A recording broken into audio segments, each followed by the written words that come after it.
If there was one cake or bake that appeared at almost every family event when I was growing up, it was lemon drizzle slices. My Aunt Erica, she is a great baker, and her go-to to any party to bring along would be these lemon drizzle slices. And the real highlight was not that they were there at the party, but it was that if they got left over, we'd get to eat them ourselves. we'd have to share with nobody, and you'd just have this big pile of lemon drizzle slices that would kind of last you the weekend if my brother didn't get there first. So it was a no-brainer that this recipe was something I needed to share as part of a hand-me-down episode. So lemon drizzle slices, you're gonna make them once, and you're gonna make them again and again and again and again and again and again and again.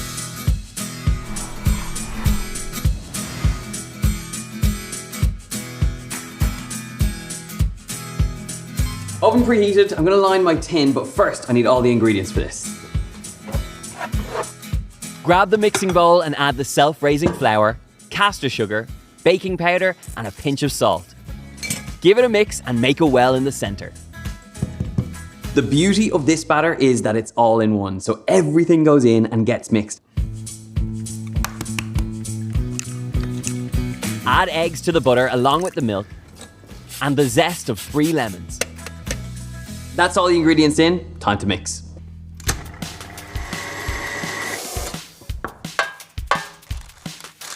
Pour the mixture into a greased and lined tin and spread it out evenly. And just like that, it's ready for the oven.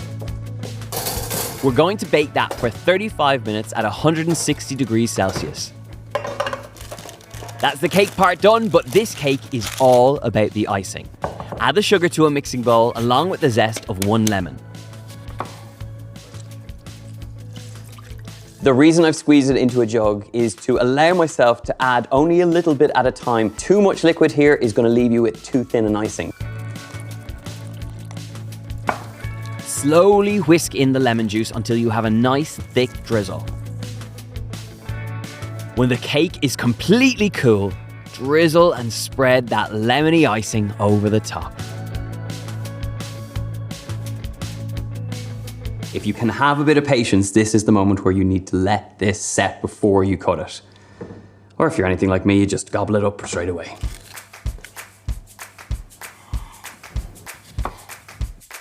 I mean, look at that. You can see why my Auntie Erica is famous for these. They're so simple to make. It's an all-in-one batter, and they smell gorgeous. Let's dive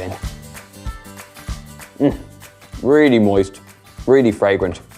A winner every time. Oh.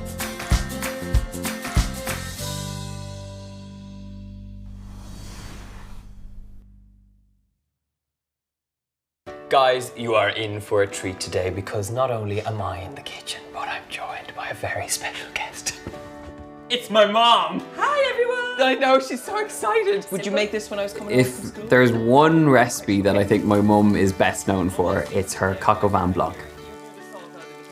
If you try and nail her for the details of any recipe, she's impossible. I'll ring her on a Monday asking her for the recipe. I definitely can be guaranteed I won't get an answer until the Friday, and that's with consistent phone calls, lots of messages, and even then I don't think I've got all the details. So it actually takes getting in the kitchen with her to find out how she actually makes it. And I've done that, and now I'm sharing the recipe with you.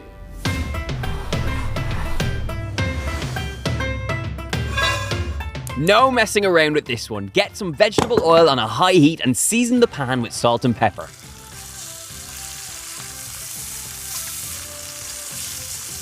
This is my favorite part of this recipe because not only are you browning the chicken, but you're also rendering out the fat, and the fat is so flavorful and adds a really great base to this dish.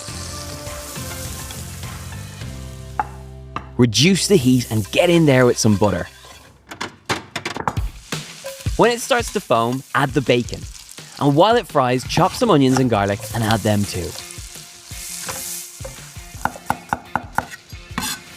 Now, when I was growing up, my mum would use whatever mushrooms she could in a dish like this, but nowadays you can get your hand on a really great selection of mushrooms. So go to town, get a nice selection, and the textures will make the difference to a dish like this.